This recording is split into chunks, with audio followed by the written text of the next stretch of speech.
நம்ம இந்த வீடியோவில் மஸ்க்மெலான் அதாவது கிர்னி பழத்தை வச்சு எப்படி ஒரு ஜூஸ் பண்ணலாம் அப்படின்றத நம்ம இப்போ பார்க்க போகிறோம்.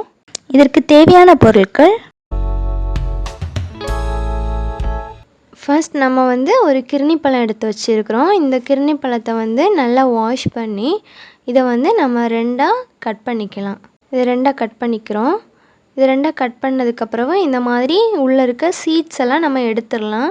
இந்த சீட்ஸ் வேஸ்ட்டு, இதை தனியாக மாற்றி வச்சுருங்க. இதை இந்த மாதிரி ஒரு ஸ்பூன் போட்டு எடுத்துக்கோங்க. இதே மாதிரி அந்த பீஸ்லையும் நீங்கள் எடுத்து வச்சுக்கோங்க. இப்படி ரெண்டுலேயுமே எடுத்ததுக்கப்புறம் இந்த மாதிரி நீங்கள் ஒரு கரண்டி வச்சு உள்ளே இருக்க எல்லாத்தையும் நீங்கள் எடுத்துருங்க. இது ரொம்ப ஈஸியாகவே எடுத்துடலாம். எல்லாமே எடுத்து ஒரு ஜாரில் போட்டுருங்க. இதை மாதிரி அடுத்ததையும் எடுத்து வச்சுக்கோங்க. ரெண்டையுமே எடுத்ததுக்கப்புறம் அது கூட ஒரு 4 டீஸ்பூன் சுகர் ஆட் பண்ணியிருக்கிறேன். நீங்கள் தேவைப்பட்டால் எக்ஸ்ட்ரா கூட நீங்கள் யூஸ் பண்ணிக்கலாம். நான் இப்போ அது கூடயே 5 பாதாம் பருப்பு போட்டிருக்கிறேன். அது கூடயே ட்ரை கிரேப்ஸும் 5 போட்டிருக்கிறேன். இதை நீங்கள் குவரை வச்சு கூட போட்டுக்கலாம். இது நல்லா மிக்சியில் அரைஞ்சிரும். அதனால் நீங்கள் இப்படி போட்டாலும் ஒன்றும் இல்லை, நீங்கள் குவரை போட்டும் யூஸ் பண்ணிக்கலாம்.